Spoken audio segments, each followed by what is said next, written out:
今日咧同大家講嘅題目咧就叫孫中山與辛亥革命。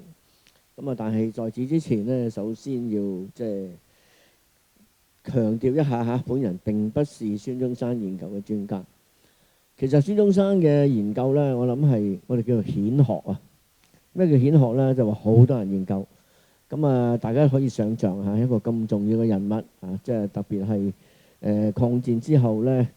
佢係即係國民政府啦，就係俾咗個國父嘅名銜俾佢。咁一個咁顯赫嘅人物啦，咁啊當然好多人研究啦。咁我哋知道，無論係台灣啦，喺中國大陸咧，都好多孫中山嘅研究。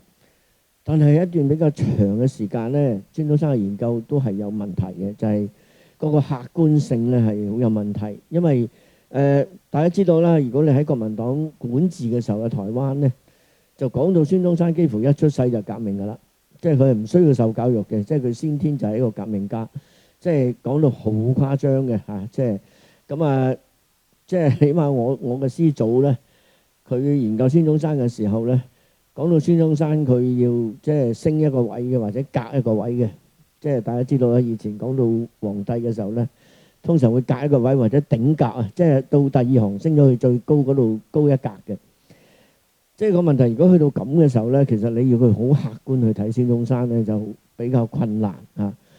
咁啊，到咗今日咧，我諗台灣入邊有另外一樣嘢啦，即係由一個完全當佢係神咧，就開始慢慢走向另外一邊啊。咁啊，呢個又即係，所以其實好多嘢咧，就係因為孫中山佢自己一個政治人物啦，所以佢係無可避免地佢嘅評價等等咧，其實都係受到個時勢嘅影響嘅。咁中國大陸咧，佢就係一個革命先行者嚇，基本上都係非常之正面嘅。嗱，我自己咧基本上就即係以前我唔敢掂嘅，即係因為呢類太顯學啦，因為做嘅研究嘅人非常之多，咁啊我就唔係好敢掂嘅。咁啊就係因為大概差唔多25年前啦，咁我哋就開始籌劃一個叫做孫中山嘅紀念館。咁啊，因為要做孫中山紀念館啦，咁你無可避免地咧就係即係起碼都要認識孫中山喺香港呢段歷史啊，咁所以嗰時候咧就開始係對呢個即係孫中山嘅生平開始有啲認識嚇。咁啊今日咧其實係就住我所認識嘅一啲嘅嘢咧，同大家分享一下，就唔一定係完全係啱嘅嚇。咁我自己大家可以自己去做一個判斷啦。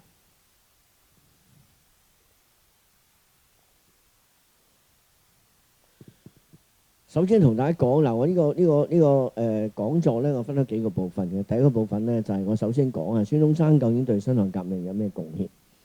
咁啊，另外嚟講咧，亦都會跟住再講下嘅咧，就係清朝究竟係點樣被推翻啊？呢個係一個好有趣嘅問題。好多人就係話孫中山推翻咗呢個滿清政府，係唔係咧？我哋今日即係再分析、再去睇、梳理一下呢個即係有關嘅情況。咁啊，跟住咧，我會同大家講兩樣比較特別嘅嘢。第一個就係講黃花崗係咩意思？因為黃花崗咧係即係國民政府咧係花咗好多時間、好多金錢去修建黃花崗。咁啊，點解黃花崗會咁重要咧？咁啊，最後咧我會講到咩咧？我最後會講到就係中山陵、中山嘅陵墓，同埋咧係喺1929年有一場叫做奉安大典。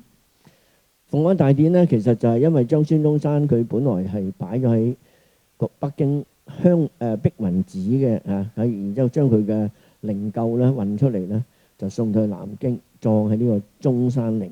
咁啊，即係我會花相當篇幅去講，即係無論係中山陵嘅營建啦，以至到咧係究竟所謂嘅奉安大典係咩一回事？咁呢個咧，我覺得即係大家可能會。即係會有一啲新嘅諗法嘅嚇。咁啊，首先你講嘅咧就係孫中山對辛亥革命嘅貢獻啦。當然啦，第一時間要講咩叫辛亥革命啊？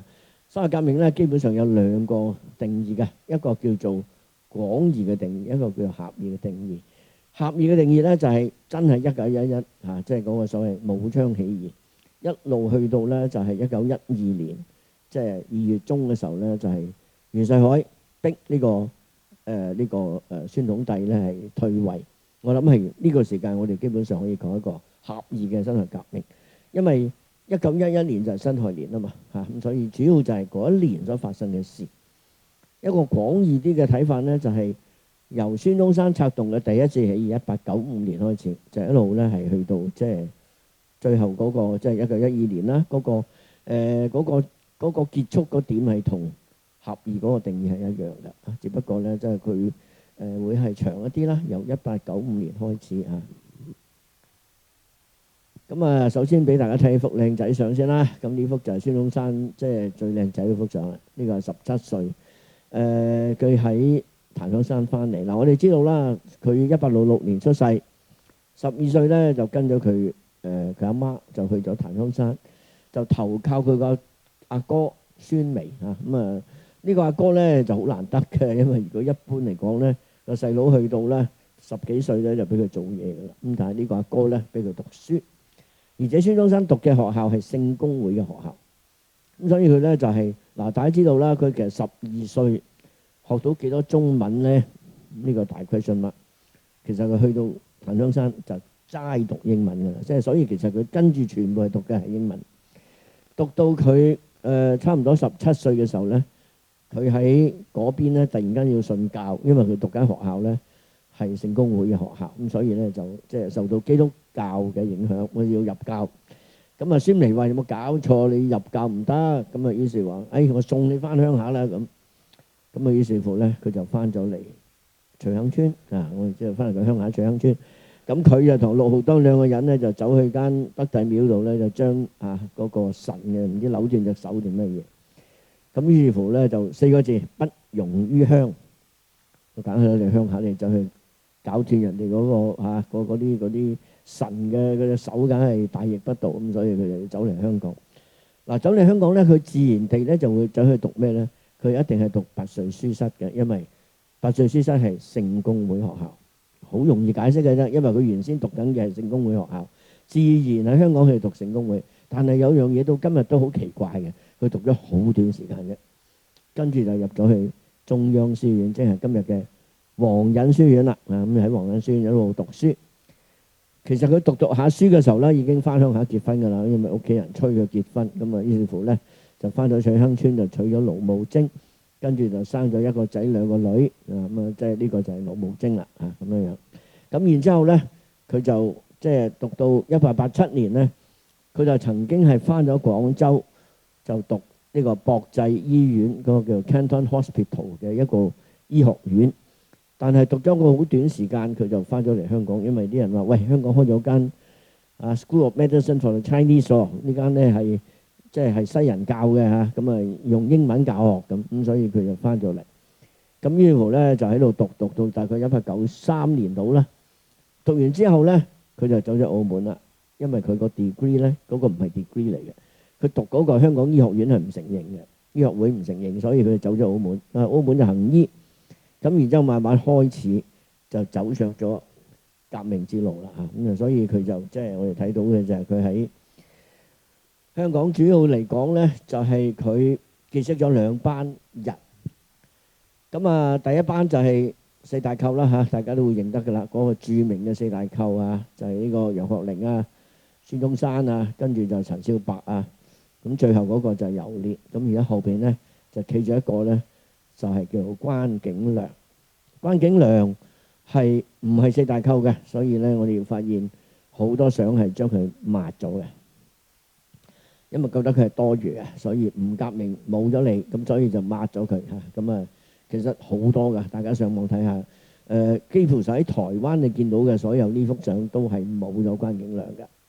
咁關景良係邊個嚟嘅咧？關景良因為屋企有錢，佢個爸爸咧係一個牙醫嚟嘅。咁啊，佢即係佢阿媽好似係護士嚟嘅，咁所以即係屋企係叫有啲錢就個仔唔好搞唔好亂咁搞嘢嚇，即係乖乖地做個醫生。咁所以佢咧就真係好乖做咗個醫生。關景良亦都係養和醫院嘅創辦人之一，亦都係中華醫學會嘅一個創辦人。咁所以其實係一個名醫嚟嘅呢個關景良。咁當然我哋就聚焦喺呢4個人啦。咁呢幅相咧就應該喺西醫書院某間房度影嘅。咁佢哋成班人咧就成日喺度聚會咧，就喺度即係天南地北咁嚇，就叫做四大寇啊，寇即係賊啦嚇，咁即係其實就即係話佢哋其實係好傾得埋嘅。咁其實佢哋可能會傾一啲政事啊，但係都認為清朝一蹶不振啊嚇，即係我哋受到呢個即係外敵嘅環伺啊嚇，個處喺一個比較危險嘅一個境地。咁啊，所以就出現咗所謂四大寇。嗱，呢一班人咧，其實就係孫中山最忠實嘅，即係可以講係佢嗰班 friend 嚟嘅，啲老友嚟嘅。下邊呢一班咧就另外一個組織叫做婦人民社。嗱，婦人民社嘅成立係早嘅，大概1890年度。咁啊，佢哋其實呢班人咧年紀相對係大過孫中山嘅。佢個首領就叫做楊衢雲，我哋一陣間會再講嘅。咁所以呢班人咧其實就好多係基本上係書院仔，有啲係姓波 boys 嘅，有啲係姓 Joseph 嘅，反正就係全部都係即係書院仔嚟嘅。咁啊，呢班人其實嗰年代咧有啲已經做買辦啊，有個係牙醫嚟嘅嚇，即係徐善庭係牙醫嚟嘅。咁所以基本上婦人民社呢班人咧，無論佢嘅年紀，以至到佢個整個社會地位，係比孫中山同埋其他即係嗰啲人咧，喺嗰個年代嚟講咧，係會稍微高一啲嘅。我哋知道其實孫中山先生最早咧就係喺檀香山，咁啊佢咧就即係嗱呢度你睇到咧就係三個人啦，就中間呢個就楊衢雲啊嘛，楊衢雲咧就係聖保羅書院嘅學生，咁佢亦都係教過書，咁啊到呢個時候咧佢係沙宣洋行嘅一個副買辦，咁啊所以應該有一定嘅社會地位。佢年紀亦都會比孫中山係稍微大一啲嘅。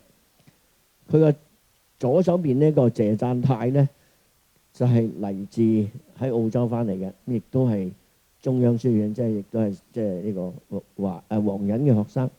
咁啊呢個人咧就佢英文好勁嘅，所以成日都喺嗰啲西報嗰度發表一啲嘅社論啊，或者對時局嘅睇法等等。咁係一個好叻嘅人嚟㗎。因為謝纘泰當然啦，佢亦都係其實佢就係服一個人嘅啫，佢就係服楊衢雲嘅啫。佢係由頭到尾都唔服孫中山嘅，佢淨係服楊衢雲嘅啫。所以到咗1901年嘅時候，即係楊衢雲被殺咗之後咧，佢就唔再同孫中山喺一齊啦。即係佢就應該咁講，其實香港興中會嘅成立係兩班人加埋一齊成立嘅，一班就係孫中山嗰班人，一班就係楊衢雲同埋謝纘泰呢一班婦人民社。咁而阿頭咧推咗阿頭咧就係楊衢雲，因為楊衢雲嘅年紀稍微大一啲，社會地位係嗰年代會高一啲，咁所以楊衢雲就係阿頭啊。咁啊就即係孫中山咧就唔係興中會創立嘅時候嘅第一任會長嚟嘅。咁當然呢啲咧就係即係我哋首先要搞清楚呢樣嘢先。咁啊，但係我哋會知道兩個人嘅地位後尾咧就會逆轉噶啦嚇，隨住時間嘅過去。咁佢哋咧就係組織咗呢個第一次嘅起義嘅。我哋留意一下，佢係講出嚟嗰個所謂誓言係咩嘢咧？咁第一句驅除韃虜，咁呢個係一個民族主義嚟嘅，即係話依家管治我哋嗰啲係一啲滿清，佢哋係外族入主中原嘅，我哋要將佢趕走。咁大家知道咧，滿洲人入主咗中原之後咧，就要啲漢人要即係剃頭啊，留一條辮啊，著佢哋嗰啲咁嘅衫啊等等。其實當時喺清初嘅時候咧，的確係好多漢人都反對，咁啊慢慢咧大家都已經熟習咗。所以佢第一句就係驅除韃虜，恢復中華，其實係一個即係話由攞翻漢人掌握翻呢個國家嘅命運。咁呢兩句咧係一路都冇變嘅，去到同盟會都冇變㗎啦，都係呢兩句嘅，就好緊要嘅，驅除韃虜，恢復中華。第三句咧就真係有啲意思啦，建立合眾政府。咁所以嗰個年代佢哋都已經要成為一個 republic 㗎啦。咁即係好早嘅時間都覺得我哋推翻咗呢個清朝之後咧，我哋建立嘅係一個 republic 嚟嘅，一個合眾政府嚟嘅。下邊括弧咗咧就係倘有異心，神明監察咧，就係喺檀香山嘅年代係有呢句嘅。嚟到香港成立興中會嘅時候咧，就冇咗呢兩句。但係大家睇呢兩句咧，係有意思喺説嘅。呢兩句係頗有幫會嘅 feel 嘅，係咪啊？所以你仲會睇到，即係由呢啲少少嘅嘢，你會睇到最初喺即係孫中山喺檀香山成立呢個興中會嘅時候咧，其實係有呢句嘅，倘有異心，神靈監察，所以你唔好亂嚟。呢個其實都幾似某一啲秘密組織，佢哋好中意用呢啲咁嘅句子嘅。但係嚟到香港就冇咗啦，冇咗呢兩句啦，就淨係驅除韃虜，恢復中華，建立合眾政府。咁呢個咧就大家知道啦，其實咧就佢哋第一次起義咧1895年啦嚇，咁啊叫乙未起義。但係呢次起義咧其實係冇起義到嘅，因為一早已經俾清朝察覺到啦。咁啊察覺到之後咧，就孫中山喺廣州親自主持呢次嘅起義，楊衢雲咧就坐鎮咗香港。咁啊結果孫中山一知道唔對路咧，即刻走咗澳門，喺澳門又偷渡翻嚟香港。咁跟住咧，佢就開始佢嘅流亡生活啦，因為佢知道要走啦，咁啊。但係楊衢雲咧就一路冇走嘅，楊衢雲一路都唔肯走。其實嗰年代我哋知道咧，清朝通緝佢呢兩個人咧，即係要佢嘅人頭咧，其實開出嚟嘅價錢係一樣嘅，即係通緝楊衢雲同通緝孫中山係同樣價錢嚟嘅。即係雖然即係楊衢雲先係一頭嚇，咁但係嗰年代都睇到係兩頭馬車嚟㗎啦，咁嘅情況。咁啊，但係兩個人嘅分別喺邊度嚟咧？楊衢雲跟住就去咗南非，喺啲礦洞，大家知道南非最犀利係鑽石，咁佢喺啲礦洞度繼續宣揚革命啊，所以根本上已經慢慢淡出啦。咁啊，孫中山先生咧，佢就去咗日本，喺日本咧，佢就即係剪咗條辮，唔梳個花旗裝，咁就出現咗呢度見嘅第一個形象啦，就係個靚仔嘅花旗裝形象啊。咁啊，佢就喺呢個好得意咁喺日本東京就即刻影幅相。點知個影相館咧覺得佢靚仔過頭啦，將佢幅相擺喺個當眼個櫥窗嗰度，所以好快就俾清朝密探發現，原來呢個就係孫中山，就跟住呢幅相去通緝佢啦。咁啊，所以呢個就係少少故事，呢個係真嘅，呢個唔係假嘢嚟嘅，真嘢嚟嘅。咁啊，所以佢跟住咧就由呢個日本就去咗檀香山啊，咁啊，因為佢阿哥喺檀香山探下佢，跟住咧就去咗倫敦探佢個老師康德黎啦。咁啊，呢度咧就發生咗倫敦蒙難呢個事件啦，因為佢每日佢住喺 Gray's Inn，咁啊，然之後咧佢每日咧就去探佢個師傅咧，就住喺 Portland Place 嘅嗰條路咧，我試過行過噶啦，原來幾鬼遠嘅。我唔知嗰時倫敦有巴士未，咁總之嗰條路鬼遠。咁但係佢康德黎屋企附近咧，就係大清駐英國嘅領事館。咁所以日日都經過門口嘅。咁我亦都去到，真係原來即係大家知道啦。依家中國政府要起一間大嘅，即係喺個新嘅地方起間大嘅。但係嗰間舊嗰間咧，其實仲喺度。其實大家真係不妨去倫敦去睇下嗰間嘢。裏邊如果你有機會入到裏邊咧，裏邊有間房咧就係孫逸仙木蘭處，佢保留咗間房喺度。雖然佢其實間 building 重新再起過，但係佢係保留咗一間房，就係孫中山就係當年困喺嗰度。咁啊，孫中山有一日咧就行過咧，就即係俾嗰啲人認到佢，就捉咗佢入去咁啊。佢去探老師，結果俾人捉入去。咁啊，捉入去之後咧，就結果有人幫佢傳紙仔，就講俾佢嘅老師聽。咁個老師咧就非常之醒目，兩方面，一方面同英國政府嘈話，喂，呢個大清走嚟我哋度捉人喎。咁另外一個咧，佢就驚死英政府，即係即係冇乜嘢舉措，佢就通知埋傳媒，即係其實係用傳媒嘅壓力。咁啊，所以最後孫中山就放翻出嚟之後咧，犀利啊，經此一役。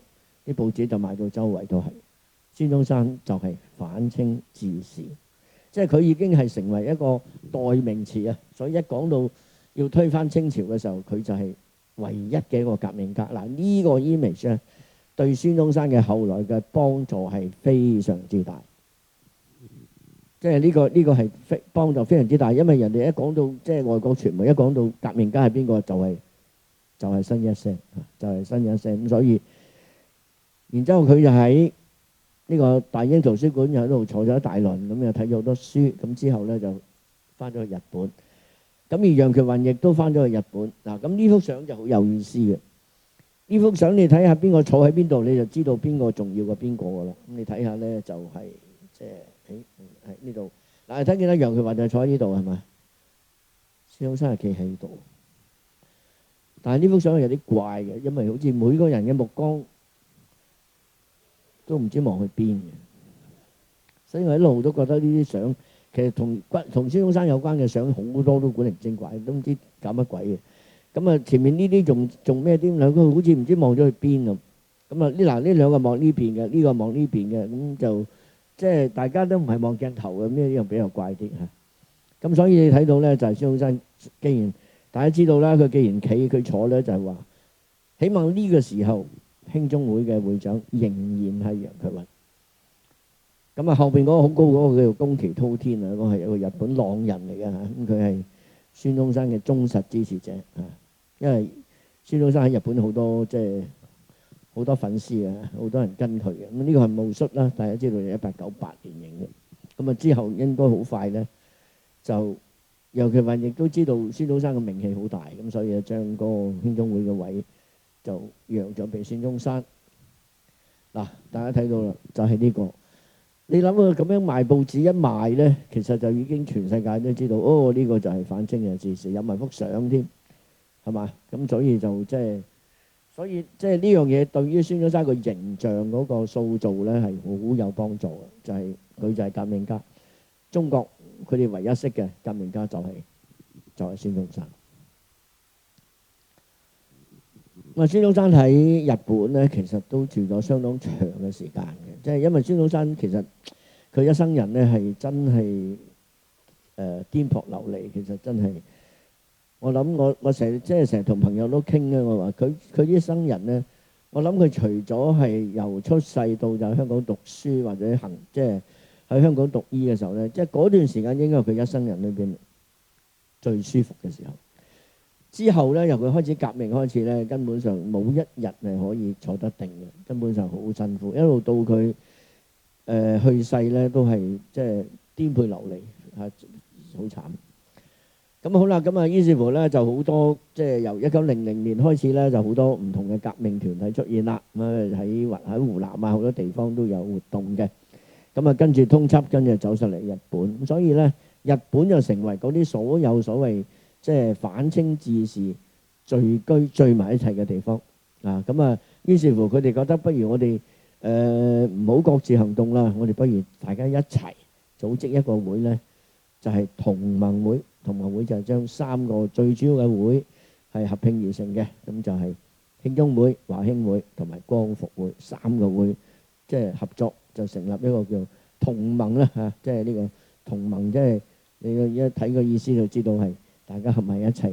咁啊，大家之後咧，大家所以做嘅活動咧就可以一致啦啊，就唔使你即係如果唔係咧就會好亂龍嘅。咁所以就出現咗個所謂同盟會嘅出現。咁孫中山咧，因為佢係興中會嘅首領啦，咁嗰啲人就推舉佢為同盟會嘅總理嗱，大家留意啦。佢喺個黨裏邊嘅組織嘅名叫總理嘅，咁啊，所以呢個同盟會喺1912年8月咧就改組，就叫做中國國民黨。所以孫中山係中國國民黨嘅總理啊！大家留意呢樣嘢。我哋一陣最後去到講到中山陵嘅時候咧，我哋會再講呢樣嘢啊。咁啊，所以你睇到啦，咁然之後咧喺東京成立咗同盟會嘅總會，跟住咧就喺其他地方成立分會，譬如話喺香港有同盟會香港分會，後尾同盟會香港分會改組成為同盟會南方支部，咁啊 upgrade 咗啦，即係南方成個南方都係喺香港嗰個支部喺香港，咁所以咧香港嘅地位係重要嘅。嗱，我哋睇下同盟會嘅誓詞，大家比較一下啦。咁啊前兩句一樣嘅，咁但係呢度咧就加咗一個咧就係叫創立民國平均地權。佢哋已經知道佢哋成立嘅國家就叫做中華民國。呢個時候佢哋已經知道啦，就係中華民國，所以係創立咗民國啊，就唔係淨係合眾政府咁簡單啦。呢個就民國啦。咁另外咧，佢哋要做嘅嘢咧就係要平均地權。咁我諗呢樣嘢咧，平均地權嚟講，對於一般嘅老百姓咧係有吸引力嘅，即係你可以即係唔係淨係俾一啲有錢嘅大地主可以霸晒啲地，可以大家咧將啲地嚟到分。咁所以呢個即係一個宣傳嘅口號，係有一定嘅力量喺書嘅啊。咁呢個咧就係好有趣嘅呢樣嘢，就係呢個印章咧。20幾年前咧，我未退休之前咧，就係阿游烈嘅後代咧，係送俾我哋孫中山紀念館嘅。咁呢個就寫住中華民國萬歲係咩回事咧？咁就有咁嘅講法。喺1901年嘅時候啦，啲革命同志咧就喺東京嗰度聚會，席間咧就即係阿游烈咧就攞咗呢個嘢出嚟，佢話將來我哋成立嘅國家咧就叫做中華民國。咁所以呢個印章就好有價值嘅，因為佢寫住中華民國萬歲。呢個係遠遠在民國未成立之前，佢哋已經定咗係叫做中華民國。所以同盟會裏邊就寫住有民國呢樣嘢，就已經有即係創立民國呢樣嘢嚇。咁所以呢個比較重要嘅一樣嘢。咁呢個咧就呢個咧就喺東京嚇，佢哋都幾得意嘅，就喺。原來同盟會成立嗰度個地方，佢哋立咗嚿石，咁就講明係同盟會，中國同盟會嘅發祥地。咁有嚿咁嘅石喺度，咁即係當年佢哋喺呢間喺度聚埋一齊。咁呢個依家咧係一間酒店嚟嘅，好似係大倉酒店，東京大倉酒店。下次大家去到東京，不妨走去住下呢個大倉酒店啊。咁咧就可以出邊見到呢嚿石咧，原來中國同盟會咧就喺呢度成立嘅。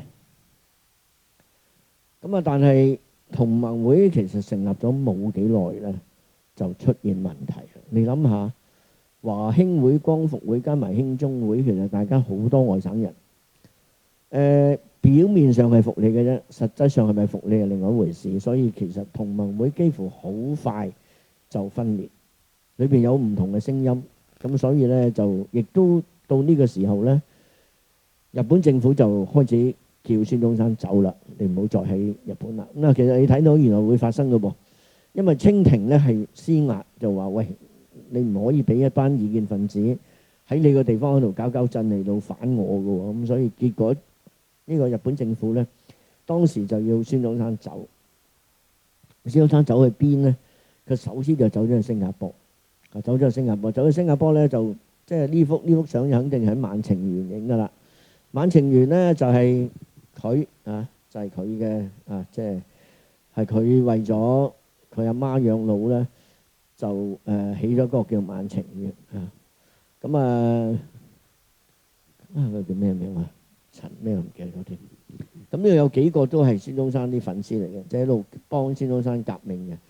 咁孫中山其實佢喺南洋咧，佢嗰個號召力係非常之強嘅，因為好多人咧都係會即係捐錢俾佢革命嘅。咁所以佢就首先喺新加坡，然之後由新加坡咧佢就去檳城。喺檳城咧佢就組織咗即係慶祝呢個同盟會最後一次起義，就係黃花崗起義。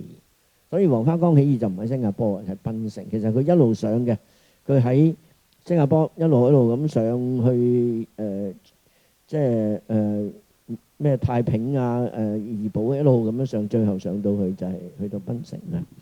咁所以佢係即係好多人都成為呢個即係南洋嘅同盟會嘅南洋嘅分會嘅會員啦。咁跟住就去咗檳城啦。咁檳城呢度咧，大家如果下次去檳城可以去呢度睇下咧，呢個就係當年孫中山佢喺度活動嘅地方。咁當然另外有個係孫中山紀念館嘅，檳城亦都係應該係喺辛亥革命18年嘅時候咧，佢哋起嘅。咁呢個亦都係當年佢哋聚會嘅一個地方。今時今日咧仲能夠保存咗落嚟，相當難得嘅一回事。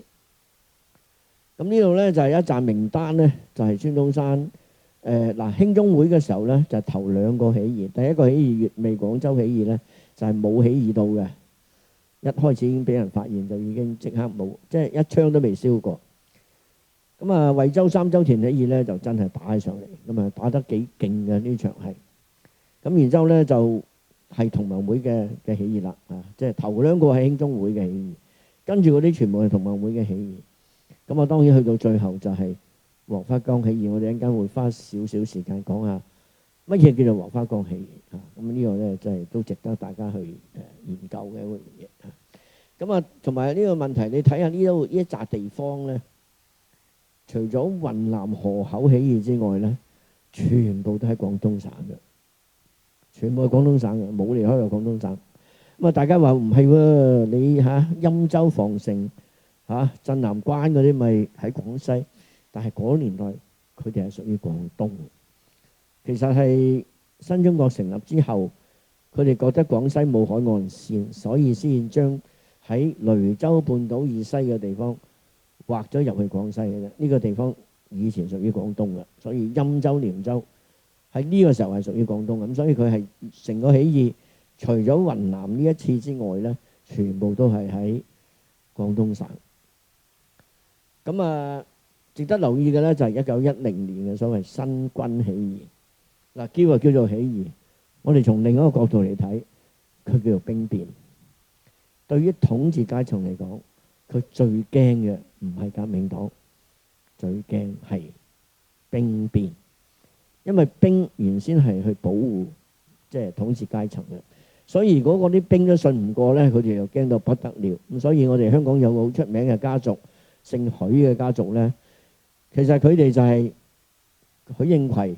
許應葵個仔，其實佢即係我問過佢啲後人咧，其實佢喺1910年已經嚟咗香港，因為佢就真係嚟得好早咁，所以因為佢一兵變咧，對於佢哋統治階層嚟講就好唔放心，咁啊走啦，咁啊走咗嚟香港。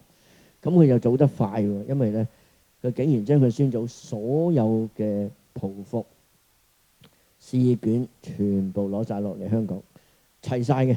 佢辛亥革命之前已經嚟咗啦，咁所以我哋會反映到咧，其實新軍起義對統治階層係好驚嘅，因為信唔過。咁到我哋一陣間講武昌起義，其實正正就係兵變，正正就係兵變。不過呢次兵變失敗咗，武昌起義就成功咗啦。跟住最後一場就係1911年嘅329黃花崗起義。咁大家留意喎，呢個329係舊歷嚟嘅。新歷係4月27號，舊歷係329，所以咧國民政府拉尾佢都費事理你，總之就3229，佢唔講你聽新歷定舊歷。其實呢個係舊歷嚟嘅，就係一個黃花崗起義，呢個亦都係最後一次起義啦，即係10次佢哋頭尾由興中會到同盟會，一共10次起義，但係10次起義都失敗。一陣間我哋再總結下點解佢會失敗。其實我咁樣去睇咧，就係一陣間我哋睇翻黃花崗就會知。呢個就惠州起義啦，佢真係打起上嚟嘅。咁啊，惠州起義咧，其實就係主要發動起義嘅地方咧，就喺呢度嚟，叫做三洲田。呢個地方依家唔屬於惠州，呢個地方屬於深圳，就係深圳東部華僑城側邊嗰度，依家有個牌寫住三洲田起義嘅地方。咁呢個亦都係辛亥革命100年嘅時候咧。就即係大家都喺嗰度做咗好多嘢啦，即係好多紀念嘅嘢等等。咁啊打得幾犀利嘅呢場仗，聽講話咧係最初係600人，打下打到成2萬，即係革命黨有2萬人，係唔係就唔知啦。但係因為呢個鄭士良咧，其實係幫會裏邊嘅人嚟嘅，即係所以呢隻起義咧，主要就係動用幫會嘅力量。你諗下啦，無論孫中山好，無論楊衢雲好，全部都係書生嚟。鬼識打咩？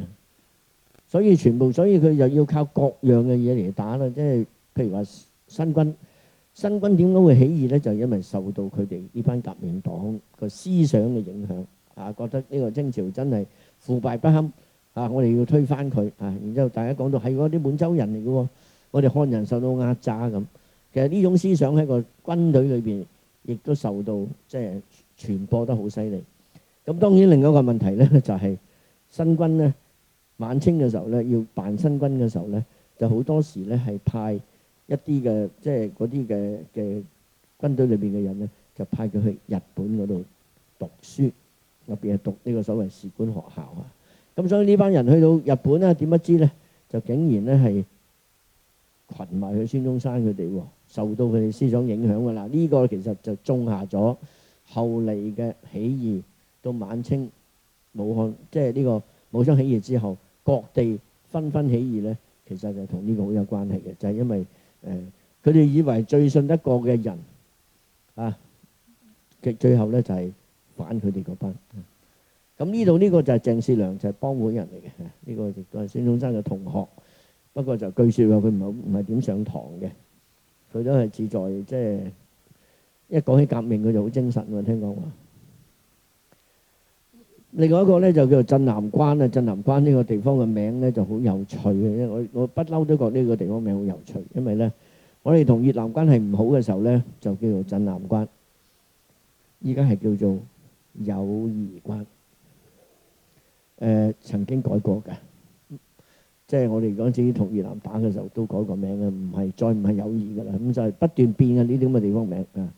咁呢個就係邊境嚟嘅，即係我哋同越南嘅邊境。咁啊，佢當年就喺呢度，亦都係即係曾經係起義。咁孫中山就喺河內度指揮嘅，所以嗰啲今日去到河內咧，又會有同盟會嘅一啲遺址喺度嚇。咁啊，當然咧就一個好重要嘅人物咧就係黃興啦。咁黃興其實咧就係華興會嘅，即係佢唔係興中會嘅，佢係華興會。咁但係佢係華興會嘅阿頭，咁啊加咗入去呢個同盟會之後咧，佢亦都成為其中一個領導啦，只係即係幾乎係 number two 啦嚇，孫中山 number one，佢係 number two 咁樣樣啦嚇。咁啊，黃興咧就係真係打得嘅，即係佢真係受過軍事訓練嘅嚇。呢樣方面佢就同孫中山唔一樣。好啦，我哋講一講黃花崗起義。嗱，黃花崗起義咧就佢哋當時嗱，大家明白到孫中山做咩嘢嘅咧咁？孫中山主要係做兩樣嘢嘅啫。第一，去籌錢。大家知道所有嘢無錢不行。孫中山曾經環遊過世界3次，佢唔係真係環遊世界，而係主要去北美洲嗰度咧，係叫啲華僑捐錢。咁所以佢即係我成日覺得。我哋最佩服孫中山嘅呢，就係第一次、第二次、第三次、第四次，通常啲人第一次、第兩次可能會捐錢俾你，跟住3、4、5、6、7、8、9、10仲有人捐錢，我就覺得好奇怪啦。嗱，因為捐錢嘅人呢，只有兩類人嘅啫。第一，搏一鋪。如果你真係嗱，如果我捐咗咁多錢俾你，你真係革命成功呢，咁我可能會有着數嘅。呢係第一類。第二類就真係覺得值得支持嘅啊！我要幫你推翻滿清，但係你話去到第5、第6、第7、第8次，仲去問佢籌款嘅時候，我都覺得好奇怪。佢哋仲可以銀荷包繼續去資助革命，呢樣嘢就要睇孫中山嘅口才啦。孫中山係呢方面，我諗佢真係好強嘅，即係當然係其實佢所謂去美國咧，就係去美國唔同嘅唐人街嗰度去特別係唐人街裏邊嗰啲嘅教堂，因為佢係基督徒啦。就喺嗰度去到做即係呢個籌款嘅。咁啊，除咗呢樣嘢之外，第二個就係佢嘅宣傳啦，宣傳革命。佢係籌款同埋宣傳革命。真係策動起義嘅咧，就係黃興。佢有兩個咧係有分工嘅。咁啊，呢一次咧就喺檳城。咁啊，即係孫中山已經籌咗一筆巨款啊。咁然之後交咗俾黃興。咁啊，黃興咧就真係負責去策劃呢隻黃花崗嘅起義。就兩個人咧，黃興同埋趙升。咁佢哋就原先嘅計劃咧，就係分10路去進攻廣州城嘅。咁啊，但係咧就好鬧交。點解咧？其實好多革命同志，有啲係福建嚟，有啲係湖南嚟。其實清朝嗰邊嘅政府已經聽到有風聲啦，知道佢哋會有異動，所以咧喺天字碼頭一上岸，哦，你講外省㗎，捉你！我成日都好好笑啊！依家咧廣州講外省話嘅人幾乎仲多過講廣東話，但係嗰年代一聽你講外省人已經拉咁滯㗎啦！你邊度嚟啊？嚟到香港嚟廣東做咩啊？真係咁就拉咁，所以其實好多革命同志一上岸就拉咗。咁啊，另外有啲咧就係嗰啲武器運輸又有阻滯啊，咁所以好唔順。咁啊，最後咧10路就變咗4路，即係冇咗6路。咁啊，最後就係黃興帶住102個人衝入去呢個總督，即係兩廣總督衙門。咁啊結果咧，咁啊梗係一定走咗啦。呢個張明琪走咗去。咁啊結果咧，黃興就放火燒呢個衙門。咁啊跟住咧就係即係喺撤退嘅時候咧，其實應該差唔多佢撤退咧，就係今日嘅北京路一路走落嚟。走落嚟嘅時候咧，就竟然碰到一班自己嘅革命同志喎。但係慘啊！大家唔知打旗號打錯咗啊！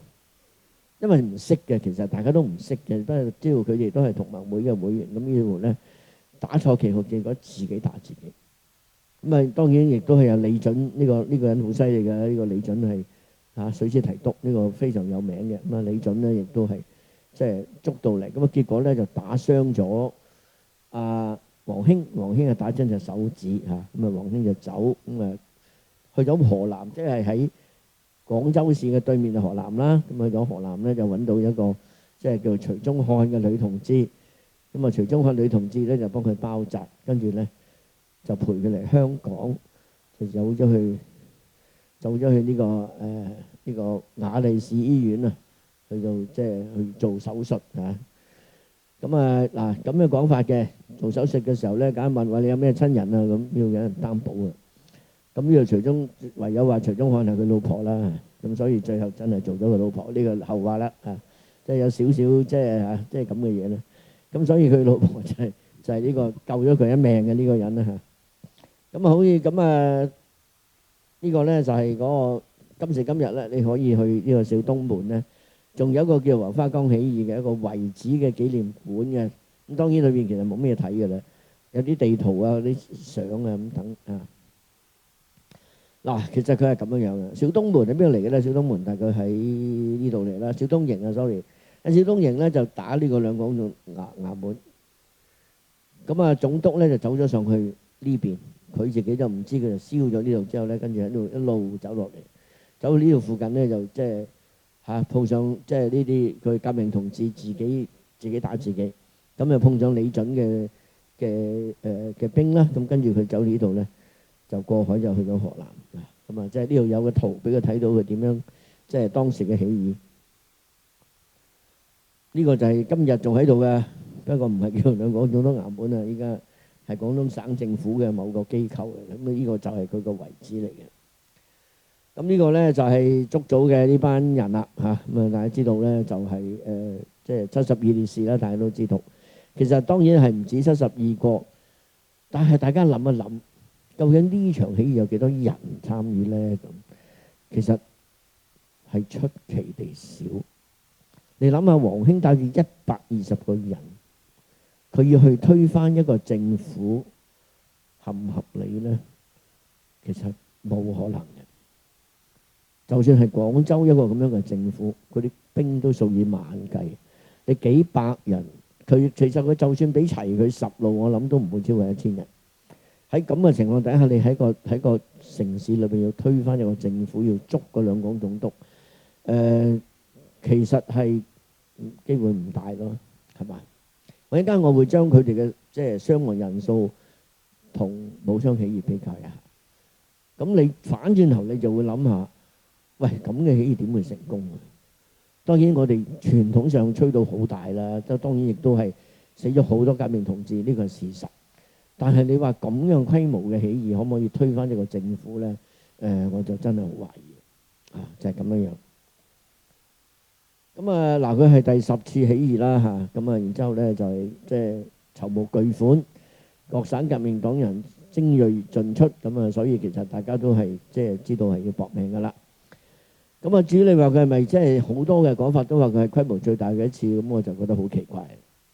我相信佢嘅規模應該比唔上惠州起義，亦都比唔上咩鎮南關起義嗰啲真係打起上嚟，嗰啲係駁火嘅嗰啲係。咁另外咧就呢個就真係肯定係咧，就係呢個起義失敗咧，大家就好傷，因為係第10次起義失敗咗。其實好多革命同志就真係心灰意冷嘅，因為你10次都失敗。咁話呢次咧，佢哋即係可能即係有啲骨幹分子都係犧牲咗，呢個亦都係事實。咁所以咧呢個就係受創心重啊，黨裏邊就瀰漫住一種相當悲觀嘅情緒啊。咁啊呢個所以10次起義失敗。咁啊10次起義失敗咧，其實即係我哋再總結一下咧，當然佢係有佢嘅問題喺處。誒咁啊，孫中山其實有咩貢獻咧？咁嗱，首先佢係都係第一個跳出嚟反清嘅，成立咗第一個反清嘅革命組織興中會。佢亦都係一個由唔同嘅會合併而成嘅一個叫同盟會嘅領袖。咁但係我自己覺得佢嘅貢獻更加大嘅係下邊嗰兩樣嘢。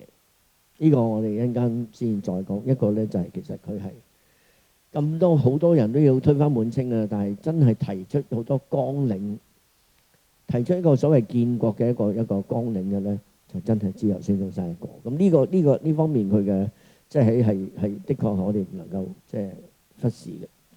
咁我自己覺得佢其實最重要嘅就係呢一樣嘢，就係佢喺1923年嗱，佢頭尾係有3次建立喺廣州建立政權嘅。第一次1917咧，就係因為嗰個年代其實好多軍閥，佢係俾軍閥幾乎逼走咁滯。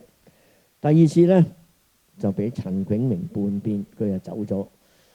咁啊第三次咧佢就翻嚟啦，係1923年。大家記住，1923年2月20號佢咪喺香港大學講咗個有個好出名嘅演講㗎，嗰個就係1923年2月20號。佢跟住就翻咗廣州。嗱，呢一次咧佢翻到廣州之後咧，因為佢之前已經同呢個蘇聯嘅共產黨有啲聯絡，咁所以佢就真係一個所謂聯俄用共。聯俄用共其實呢樣嘢對於北伐嘅成功係好關鍵嘅。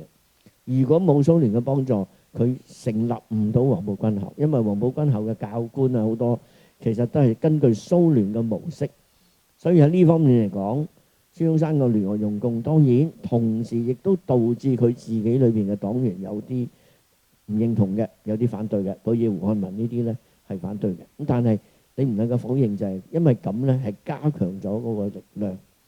咁同埋黃埔軍校嘅成立係好重要嘅，因為佢北伐主要就係靠黃埔嘅學員。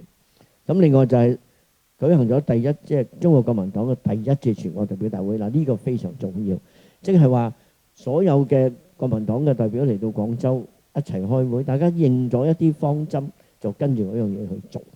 呢樣嘢喺嗰個年代亦都只有孫中山嘅威信可以做到呢樣嘢。咁所以我自己覺得佢最緊要嘅就係呢樣嘢，就係幫國民黨奠定咗佢後嚟嘅北伐嘅成功嘅基礎啊！咁呢樣嘢，我哋跟住講翻轉頭，我哋跟住講嗱，呢個就係佢其實據說佢好唔中意呢幅相嘅，大家可以想像啦，因為太似軍閥啦，因為佢一生人要打倒軍閥啊，但係佢因為做大元帥，佢第一次1917年翻嚟咧就做呢個大元帥。咁啊，呢個亦都係當時影嘅相啦嚇。民國幾多年啊？6年啊，呢個第一次咧1917嚇，1917年大元帥府，喺大元帥府嗰度即係咩啦？咁啊，當然後尾咧就俾陳炯明第二次俾陳炯明叛變啦嚇，咁啊即係趕走佢。咁啊，然之後咧就嗱呢個就好緊要啦。所以佢每一次離開咗廣東咧，佢都去咗上海嘅。嗱喺上海咧，佢真係有機會，真係靜靜地坐落嚟諗下好多嘢。即係譬如話佢嘅三民主義啊，佢好多嘅建國嘅方略啊等等，都喺呢個時候諗出嚟。咁啊，佢真係有一套計劃嘅。其他嘅革命黨就淨係推翻清朝就算數噶啦。咁佢又真係有套計劃。咁亦都佢度係即係同呢個蘇聯嘅第三國際嘅人聯繫咗啊，岳飛有個宣言咁樣樣。咁所以呢樣嘢亦都促成咗咧係嗱佢呢個國民黨第一次嘅全國代表大會啦。咁跟住咧就係黃埔軍校啦，呢個就非常重要。更加重要嘅就係呢樣嘢啦，就揾咗蔣介石做校長。呢個就係蔣介石嘅最大嘅即係。佢就係靠呢樣嘢，佢就係教黃埔軍校校長指揮啲軍隊。咁北伐當然就要靠黃埔軍校啦。咁啊，所以咧就似乎就有啲咁嘅即係佢就變咗係孫中山嘅繼任人啦。我哋一陣間會講到即係後邊講到孫中山陵啊，講到呢個復安大典嘅時候咧，我哋會再強調翻當時蔣介石嘅位置。咁呢個亦都係佢嘅三民主義啦，民生民權民族民權。咁另外咧，亦有佢嘅實業計劃啊，即係所謂建國方略。佢真係提出好多嘢，因為其實大家要明白一樣嘢，其實孫中山先生咧，佢除咗佢，但係當然佢喺我哋即係翠欣村出世啦。但係其實佢真真正正喺中國國內嘅時間真係即係喺辛亥革命之前，佢根本冇乜，即係佢係去話去見李鴻章，李鴻章唔見佢，佢亦都即係嗰次係第一次北上。喺辛亥革命佢卸任咗臨時大總統之後，佢曾經係喺中國兜咗個圈嘅。其實佢對中國嘅認識就基本上係基於佢呢一次周圍去。如果唔係之前，佢係相當疏離嘅。佢唔同毛澤東，毛澤東根本就喺農村，係中國內地嘅農村長大，所以對農村嘅情況好認識得好深。孫中山喺呢方面呢，有啲人咁樣講，大家諗下呢個合唔合理？佢活動嘅地方喺中國嘅邊緣，佢活動嘅地方亦都喺外國嘅邊緣，即係喺唐人街。所以佢全部都喺一個邊緣地帶度活動嘅。無論喺外國，佢就主要係唐人街活動；喺中國嚟講，就全部係商埠，香港、廣州、上海。所以佢基本上係好少喺中國內地，對內地即係嘅情況應該認識係有限嘅。佢點解搞嚟搞去都搞廣東咧？咁其實好簡單嘅，其實佢就係因為佢係廣東人，佢識講廣東話。大家如果聽過廣東孫中山講國語咧，你就真係大家就會信心百倍㗎啦。因為其實佢講，無論佢講廣東話、講英文，真係冇乜點聽過，基本上係鄉山話嚟嘅，因為佢係鄉山人嚟㗎嘛，中山音嚟嘅啫，嗰啲係。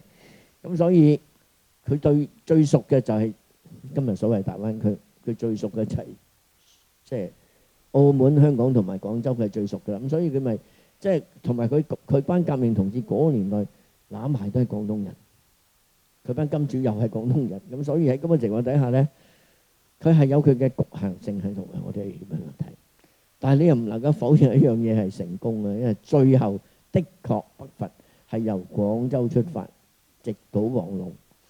廣州的確係終於收尾係扮演到佢原來想做嘅角色嘅嚇，呢個係後話啦嚇。咁近香港啦，咁所以嗰啲無論啲軍火運輸啊，或者係嗰啲革命黨人喺外地翻嚟再坐船翻廣州啊，都係方便嘅。咁所以即係就係咁嘅緣故嚇。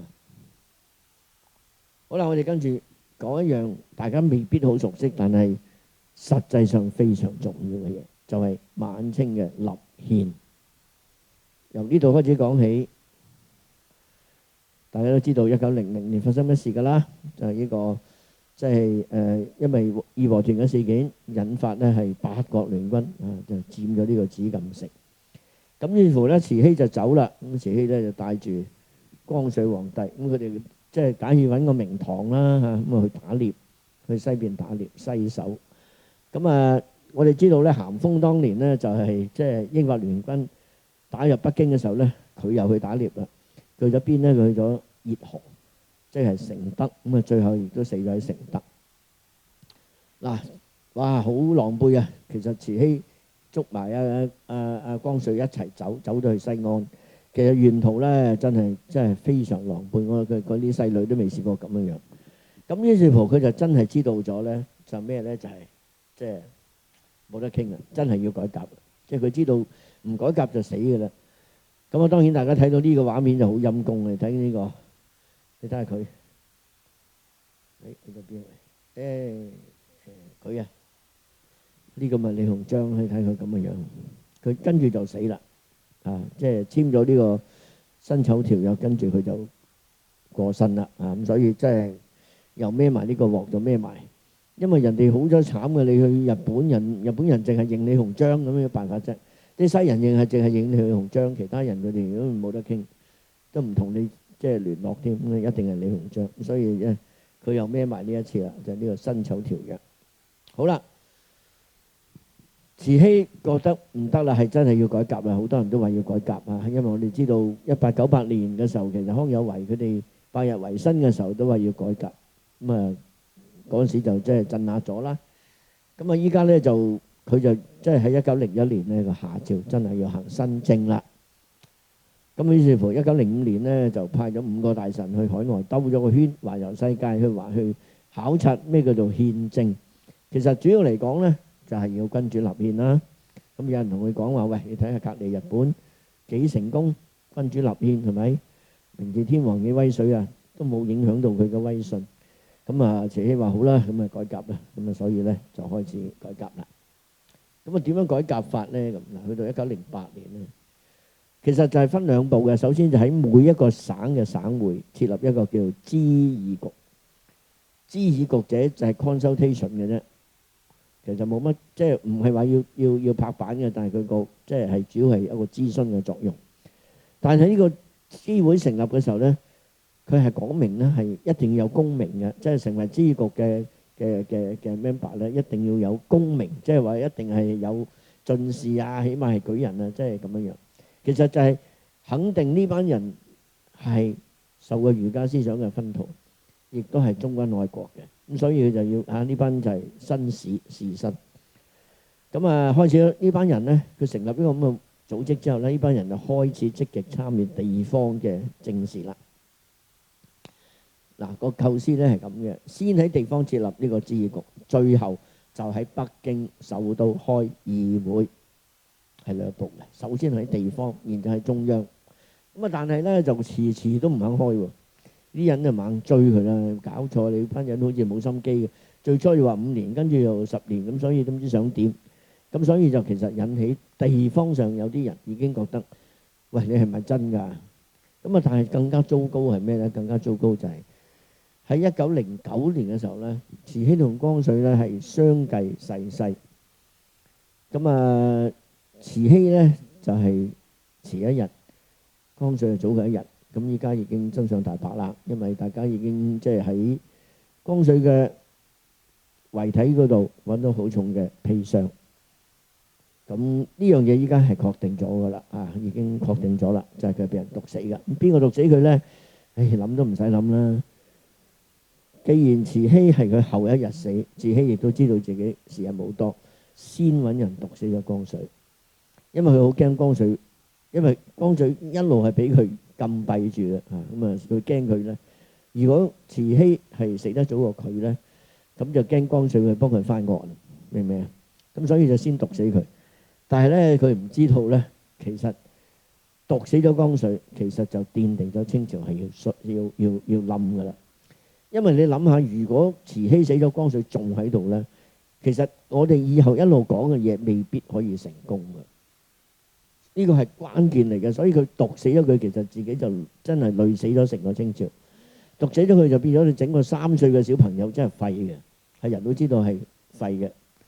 咁另外仲有個大問題咧，就係重組個國會嘅時候咧，就發現咧就係哇新組成嘅內閣裏邊咧，大部分仍然係清朝嘅貴族，漢人好少。咁於是乎啲人就知道，其實你都唔係有意要改革嘅，係嘛？仍然係個大權喺滿洲人手裏邊。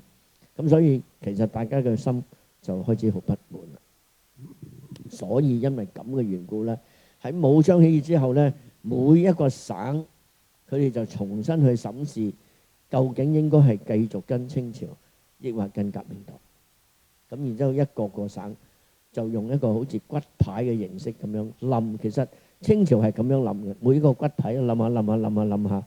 咁當然最後促成呢個清朝冧嘅嗰個就係袁世凱。所以清朝唔係亡於孫中山之手，係亡於袁世凱之手。只有袁世凱先有能力去逼佢哋退位。咁啊好啦，跟住咧呢個就行新政啦，1901年啊。咁然之後咧就有章程嘅噃，呢個即係諮議局嘅章程啊。咁亦都派5個大臣去考察憲政嘅，即係好認真咁去睇下人哋究竟做乜。咁啊呢個就分別逝世啦嚇。咁啊光緒同慈禧。咁啊跟住成立嗰個咧仍然係啲貴族嚟嘅，好多都係大部分係貴族，少量係漢人，啲權基本仲係掌握喺滿洲人手裏邊。咁大家睇到佢哋根本冇意放權嘅，完全冇意放權嘅。咁大家個心就開始淡。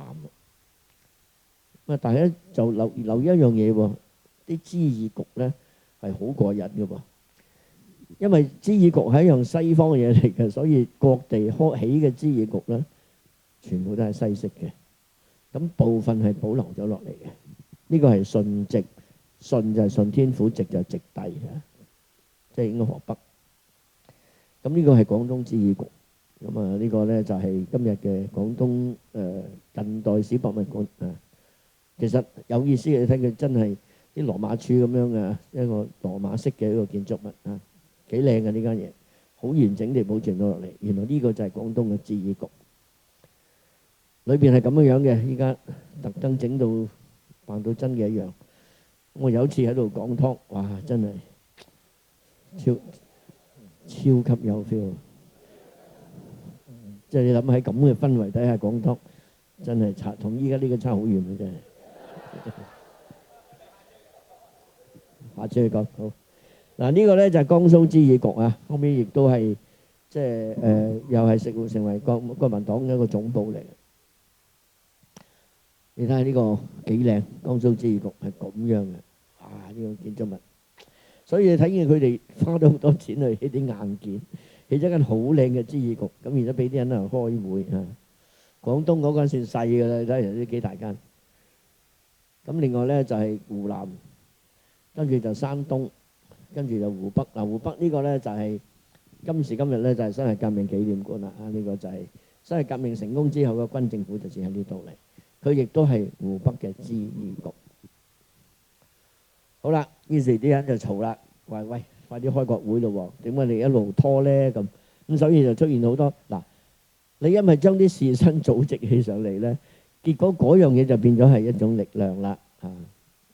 呢句精彩，俾我發現到伊藤博文竟然講句咁嘅嘢。伊藤博文係同竇立樂講嘅，邊個竇立樂咧？竇立樂係英國駐華公使。跟住就調咗去日本做駐日本公使，呢個係英國人嚟嘅。佢話中央政府過於衰落，權威蕩然無存，各省諮議局被賦予咗太大嘅權力。佢話呢啲諮議局對地方督府形成巨大牽制，進一步加劇咗地方嘅離心傾向。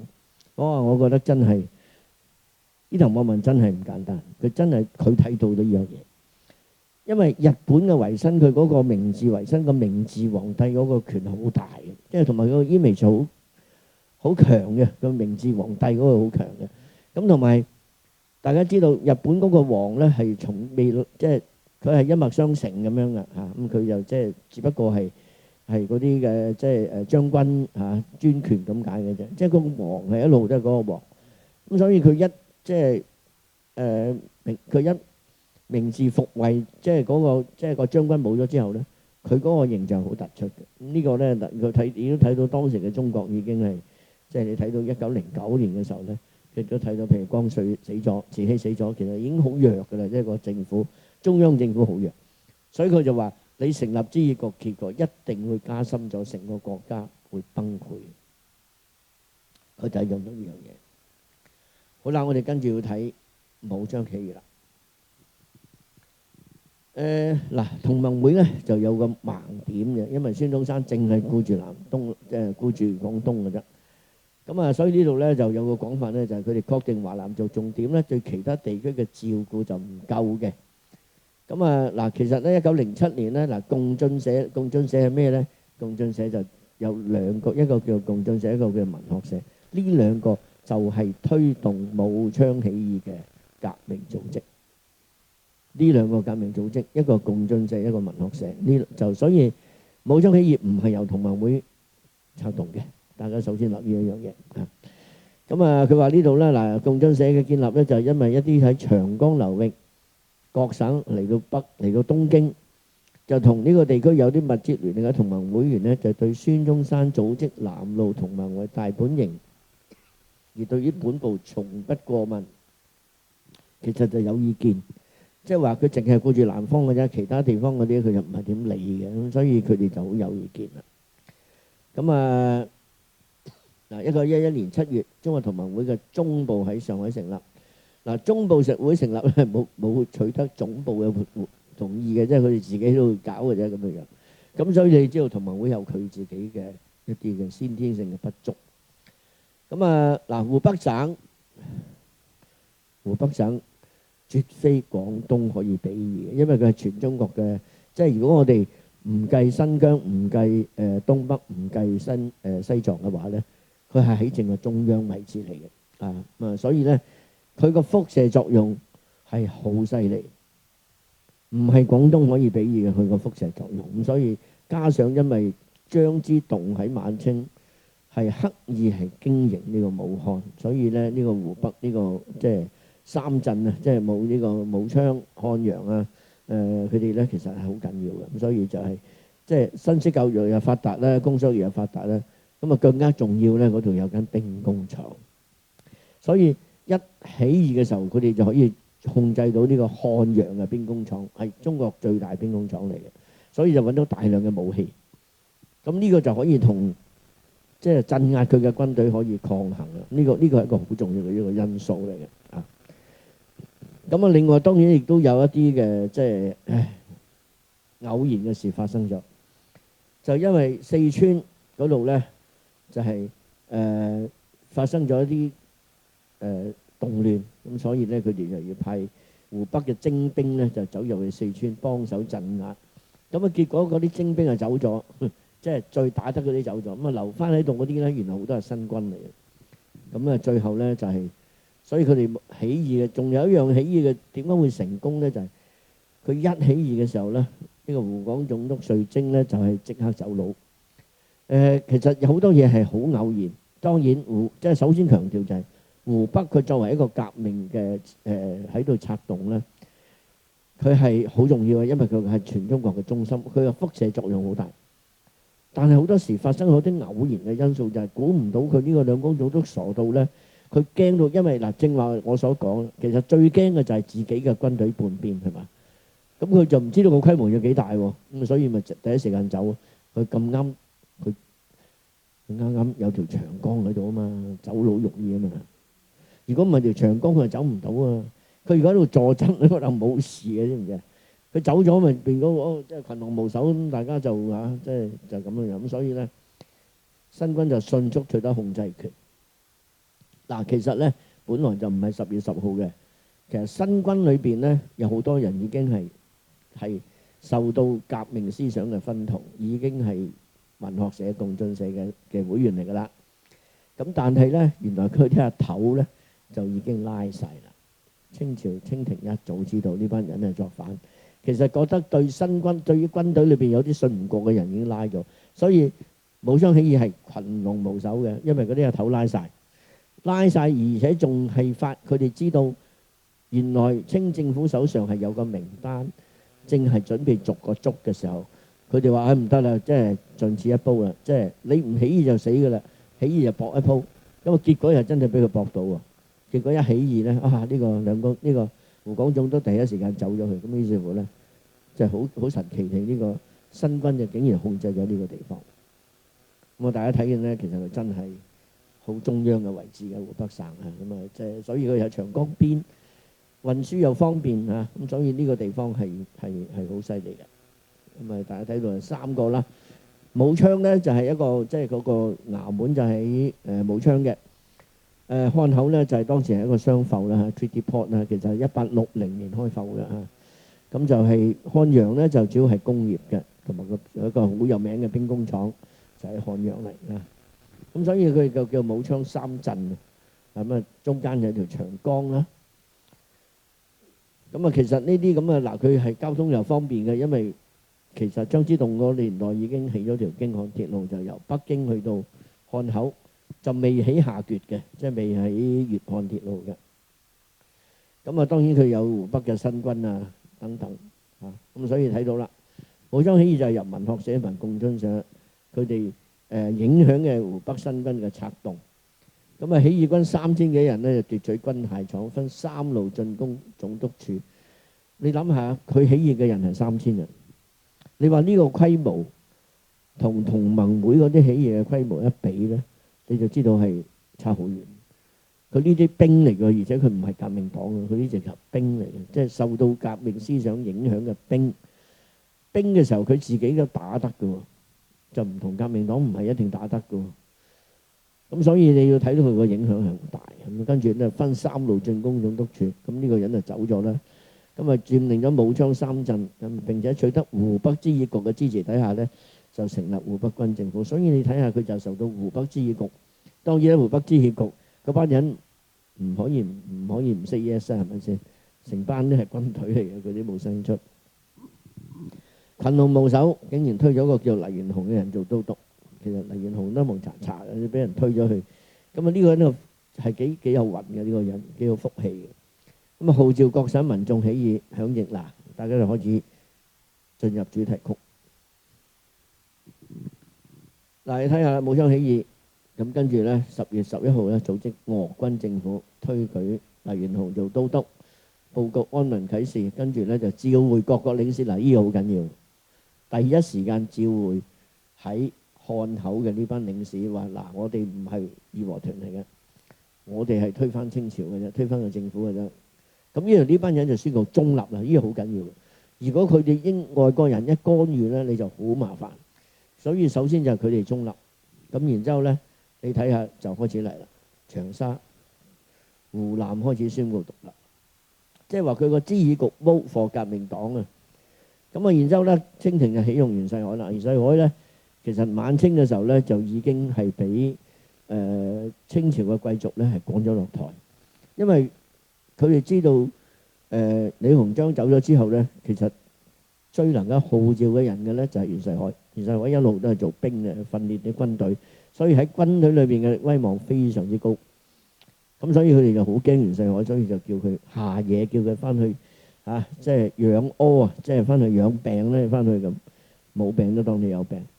咁但係呢個時候咧，就要3請4請袁世凱出嚟。佢知道淨係袁世凱先至可以動員到呢啲將領，全部都係袁世凱啲下屬嚟嘅。呢個就係我哋所謂北洋嘅系統啦。咁啊就一定要請佢出嚟主持大局。咁啊袁世凱你請佢出嚟主持大局，就梗係好多條件啦，係嘛？咁所以最後又佢就俾佢做湖廣總督，咁就開始產生呢個所謂洋夏之戰。洋夏之戰其實就係袁世凱嘅軍隊去鎮壓革命起義咁啊呢場仗死嘅人係以萬計嘅。大家將個數以萬計嘅嗰樣嘢比較一下，黃花崗起義死咗幾多人？一場成功嘅革命唔係咁簡單嘅一回事嚟嘅。第一就係武漢嗰個地理位置，第二就係佢係軍隊叛變或者軍隊起義，咁同埋佢個知議局有支持其實都唔夠打嘅，因為袁世凱嘅軍隊好犀利嘅。咁啊好啦。咁啊捉咗呢個人出嚟，你睇個樣都即係好似瞌眼瞓咁。咁呢個就係軍政府啦。咁然之後咧就呢個武昌起義咧好多照片嘅。咁我懷疑咧嗰陣時已經有啲外國記者喺度影相嘅，所以嗰啲相質素唔低嘅。同埋佢影咗大量嘅相。嗱，呢個應該係漢口租界嗰班西人喺度整曬啲沙包喺度，驚打起上嚟啊！咁啊呢個就係袁世凱啦。咁好多呢啲咁嘅相片好得意嘅。好，跟住咧九江獨立啦，即係到江西獨立啦。咁佢哋就要向黃興求救，喺黃興打得啊嘛。咁啊於是揾同盟會幫手。咁啊黃興咧就去到武漢，就舉為革命軍總司令。咁大家明白一樣嘢咧，其實武昌起義咧，孫中山喺 Denver。喺美國嘅 Denver，咁有朋友咧就將佢住嗰間酒店嘅相 send 過俾我嘅，嗰陣時揾唔翻嘅啫。如果唔可以俾大家睇下咧，當年孫中山喺 Denver 間酒店係咩樣嘅，都幾出名嘅酒店嚟嘅。好啦，今日跟住你睇下咧，雲南、南昌、上海、貴州、杭州、蘇州、廣西、鎮江，一路即係其實骨牌效應嚟嘅，即係所有人見到湖北咁樣樣啊，咁亦都對呢個政府根本已經好不滿㗎啦。咁所以嗰啲知議局投票，每一個地方知議局投票。咁啊，當然咧，就輪到我哋廣東。嗱，廣東人咧睇定啲嘅，我哋冇咁快反應嘅。咁啊，終於我去到呢個新曆嘅11月8號，舊曆9月18號。我喺東華嘅檔案裏邊揾到幅咁嘅嘢，真係即係好似即係揾到珠寶一樣。你會睇到阿江孔恩來電，長及省地即日總商會集議宣佈共和條件，請舉代表到省請公定公議。咁啊，即係話叫東華醫院派代表上廣州，大家睇下點樣做啦，係咪好過癮啊？江孔恩係邊個啊？江孔恩就係著名嘅江太史啦，太史蛇羹啊，佢係美食家啊，佢係進士嚟嘅，係廣州嘅士紳，好有地位嘅啊。呢個人喺廣州有影響力嘅，所以佢就竟然整個打個電報嚟俾東華醫院，大家點睇啊？咁係咪？咁所以跟住咧就咁啊，不過東華都好醒目啦。嗰個時候呢啲咁嘅嘢就千祈唔好插手，所以佢就話嗱，佢你分送四邑公所及各界公社以華商會所，請聽四邑公所事晚所以如何由他處縱電便是。咁即係佢哋唔好理啦，佢哋中意點就點啦咁。咁啊點解會係四邑公所咧？四邑公所係一個革命組織嚟嘅。我哋知道香港嗰班捐錢俾個人咧，攬埋都四邑嘅，好多係台山人，即係李玉堂啊、林護啊、余斌臣啊、楊咩岩啊、楊咩岩，全部成班都係四邑人。咁所以呢個根本係一個革命組織嚟嘅。咁所以我問下佢哋睇下點啦咁。咁所以就結果咧，嗱，當年嘅東華嘅主席咧就叫做陳啟明啊。你唔好搞錯啊！陳啟明係個名叫做太神啊嚇，佢其實係一個混血兒嚟嘅，咁啊神高神大，哇，好犀利，成座山咁啊，好高嘅。咁啊呢個啊咁睇下佢哋當年就喺度商議啲咁嘅嘢。咁啊跟住咧好快啦，第二日就廣州獨立啦，睇唔睇到啊？跟住嗰日廣州就獨立啦。咁跟住胡漢民啦，胡漢民啦係邊個咧？胡漢民當時就係同盟會南方支會嘅負責人，佢就帶埋李玉堂啊、林護啊呢班友仔咧，就翻咗廣州，咁啊去到支局，咁啊胡漢民就做咗呢個都督啊，軍政府嘅都督啊。咁所以你睇到咧好得意嘅，真係就揾咗李玉堂做廣州嘅財政部長，因為佢識管錢啊。咁啊，但係佢搞完一輪之後，佢發現根本清朝班人臨走啲錢挖晒走，都冇晒錢啊！即係廣州根本空晒。咁啊，所以話搞唔掂啊，佢自己走翻嚟香港，自己做生意好過啦。咁所以佢冇理到啊，林護嗰啲都冇理嘅，林護嗰啲至多係捐錢嘅啫啊。咁啊，你睇下跟住就福州、山東啊，好啦，到呢個時候咧，11月14號咧，東南國軍政府公電請孫中山返國組臨時政府，係咪好得意啊？雖然孫中山先生其實人哋通知佢革命成功啦，但係到佢哋真係要選一個領袖嘅時候，仍然係孫中山，因為佢係同盟會嘅領導，更加重要嘅可能就係因為佢喺世國際上嘅聲望，呢個好緊要嘅，因為你知道中國當時好多商埠嘅，好多 treaty ports 嘅，如果你唔揾一個人，啲西人係認識嘅咧，其實佢哋一有咩異議嘅時候，你都幾頭痛嚇，即係你知嗰時好惡噶嘛啲人，咁所以睇見咧就一個一個咧就係即係冧啦。嗱，其實清軍係攻陷咗漢陽嘅嚇，即係因為其實袁世凱嗰班下低班人係真係打得嘅，咁所以就攻陷咗呢個漢陽啊。咁啊跟住就南京獨立啦。要快啲。好啦，咁啊跟住咧就各省代表議決臨時政府就設喺南京。咁跟住咧就有即係所謂南北議和啦，一邊係伍廷芳，一邊咧就唐紹儀啊。代表呢個清政府嘅咧就係代表袁世凱嘅咧就係唐紹儀。咁啊代表南方嘅革命嘅咧就係伍廷芳。咁啊我哋叫做南北議和。其實南北議和點嚟嘅咧？其實係英國領事話：你哋唔好嘈啦，你不如傾掂佢啦。咁啊就所以先南北議和最初係喺漢口，跟住就搬咗去上海啊。其實係咁樣樣嘅。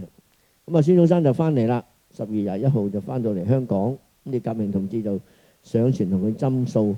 嗱，呢個時候佢仲上唔到岸嘅，佢仲係通緝緊嘅。咁啊，然之後去到聖誕節咧，佢就去到上海啦。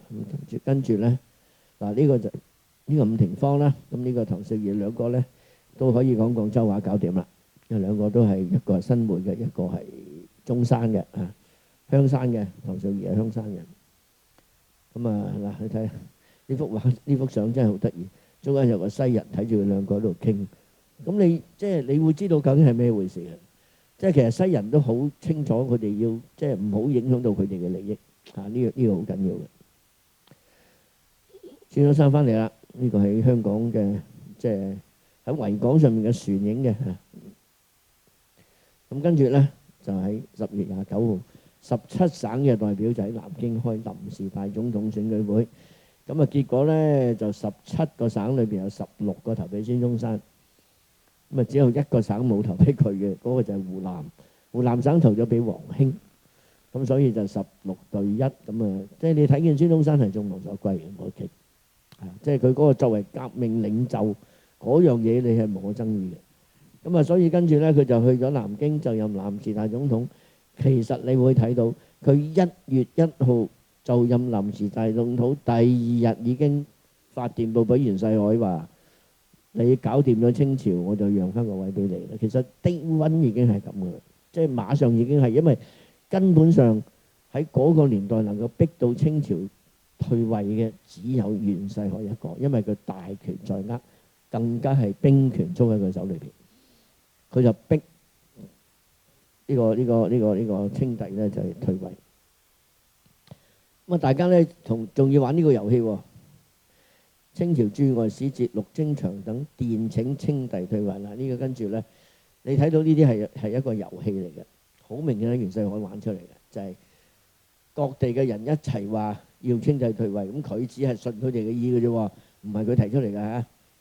呢樣嘢好緊要。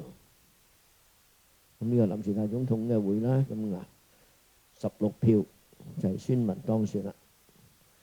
咁啊，睇下佢就喺上海去到南京，咁呢個就任呢個喺呢個臨時參議院啊，咁啊成立呢個幾個啊。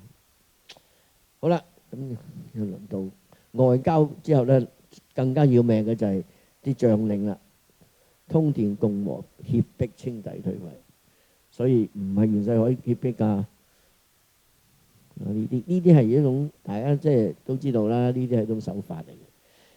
袁世凱當然唔想孭呢個咁樣嘅名啦，其實大家眾望所歸嘅係嘛？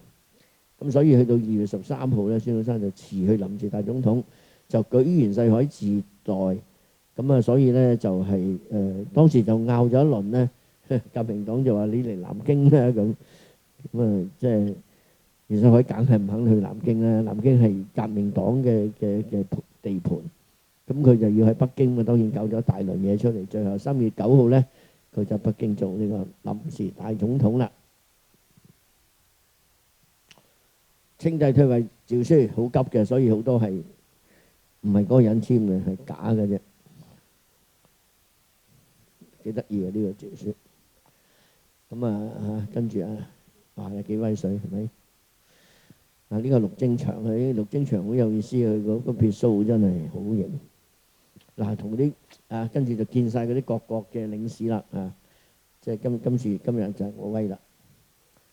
好啦，我哋跟住講下黃花崗72烈士啦。黃花崗72烈士墓，其實孫中山喺辭去咗臨時大總統嘅職位之後咧，佢就翻咗鄉下啦。呢一次係第一次翻鄉下，即係話由1895年之後，佢係第一次真係翻去鄉下拜祭祖。咁跟住咧就係呢度咧仲睇到啦，黃花崗起義係第10次籌巨款，但係咧你睇下咧就係武昌起義，各省紛紛響應，引發嘅衝擊絕非黃花崗可以比擬，同埋武昌起義嘅規模同埋個傷亡嘅數字根本係遠遠喺黃花崗起義之上。即係我哋好客觀去睇嘅時候咧，就係其實武昌起義嘅規模同埋佢死難嘅人數，因為清軍真係大力鎮壓嘅，所以死好多人，死好似成2萬幾人死咗嘅。咁但係你去有機會去漢口、武漢、去武昌睇下嗰個辛亥革命嗰個墓咧，你同黃花崗比咧，其實我最初引發我呢樣嘢嘅就係因為嗰陣時真係去咗冇去嗱，去咗即係黃花崗自細就成日去嘅啦。咁但係真係第一次去武漢睇見嗰個即係紀念辛亥革命嗰個墓咧，即係嗰種嘅凄涼法咧，我就有一個強烈嘅感覺，就係因為孫中山喺南邊建，特別係國民政府掌權之後，更加佢就係個重點就係搞黃花崗、中山陵，而呢個反而武昌起義就俾人忘記曬嘅。武昌起義邊個做阿頭咧？我諗冇人識嘅。咁你就知啦，冇嘅識嘅，冇人知道武昌起義同邊個有關係嘅，即係嗰啲阿頭冚啦。即係嗰個絕對同盟會嗰班係明星嚟嘅，差好遠。咁所以咧就係即係引發我嘅興趣嘅就係呢樣嘢。咁好啦，好啦，我哋睇翻黃花崗。黃花崗咧就係其實就係孫中山先生翻到去鄉下之後咧就去咗廣州，跟住就出席咗黃花崗起義1週年紀念。所以同盟會嘅成員對於黃花崗係耿耿於懷嘅，因為佢哋死咗好多佢哋啲即係精英啊，大家知道林國民啊呢啲啦。咁呢跟政府咧即刻撥10萬元啊，崇大旗墓，卑之景仰。咁跟住咧5月5號，孫中山喺解除臨時大總統之後，翻去主持公祭。咁你睇下呢啲祭文咧嘅比較咧，其實係好有意思嘅嚇。咁你睇到咧就係呢個土賊義師，喚起百越，訪訪諸子，氣震風雷。3日血戰，老膽為摧，不有先奪亞視來之。然之後春雷一響咧，春雷一聲咧，就萬會繁之。月有5月，武漢之舉，好巧妙嘅。但係呢度都唔算係乜嘢嘢，呢個只不過話喺嗰個之後，佢5個月之後有武昌起義啫，佢冇咩特別咁樣講啊。但係跟住佢嘅祭文，你睇一路落去嘅時候咧，就有變化啦。咁啊，孫中山1917年第一次建立政權，咁跟住就即係呢個雲南軍嘅師長方聲濤啦，因為方聲棟就係佢個細佬啦，咁就開始籌募呢個即係呢個黃花崗呢個烈士陵園啦。咁有呢個朱執信啊、周老佢哋就即係搜集呢個329起義嘅史實，跟住就係去海外募捐啊，就起咗呢啲記功坊啊、音樂台啊、黃花亭啊等等等等啊。咁呢個咧就係香港影嘅，香港佢第一次翻到嚟香港啊。咁所以我哋嗰陣時即係去考證呢幅相係咩時候咧？咁啊，最後唯一嘅就係呢樣嘢，就係佢大校。咁我哋考證過㗎啦。咁到佢冇邊個親戚嗰陣時過身嘅，阿媽一早就唔喺度啦。咁啊，老豆更加早，阿哥啊未死，咁所以就應該係黃花崗起義，佢就即係有大校。咁啊，佢嘅老師企喺隔離啦嚇，即係呢個何啟啦。咁呢個係金文泰，收尾先做總督㗎。跟住就嚟啦，跟住到1921年咧，佢就提咗浩氣長存4個字。咁另外咧就為周老黃花崗烈士嘅事內就讚序。咁你大家一路睇咧，3月29圍攻兩廣總督即為罪啊！吾黨精華付之一炬，損失為大矣。然之後咧，叫碧血橫飛，浩氣四室，草木為之含悲，風雲為以變色，前無久之人心乃大興奮，怨憤所積如怒濤排確，不可壓抑。不半載而武昌之大革命之成啊！所以詩譯嘅價值可以驚天地泣鬼神，與武昌革命之役並籌。呢個犀利啦！大家睇到嗰個意思喺邊度嚟係嘛？喺呢度佢就直頭將兩樣嘢並排一齊啦。然之後跟住佢再講咧就係咁啊，所以呢個嗱你睇到咧就呢度就係跟住再祭咧就係咁啦，就係呢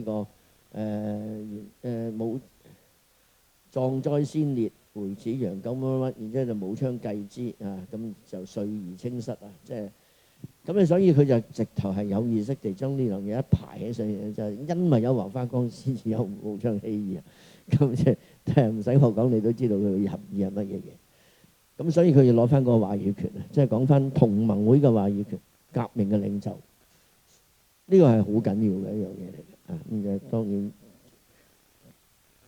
政治人物係好識即係呢啲咁嘅嘢，咁所以即係睇下呢啲咁樣嘅祭文咧，睇到好多嘢出嚟。咁呢個就係佢應該第一次嘅即係翻去廣州嗰次啦。咁啊帶埋兩個女嘅，帶住兩個女嚇，兩個女其中一個好即係跟住就走咗死咗㗎啦。咁就黃花崗啦。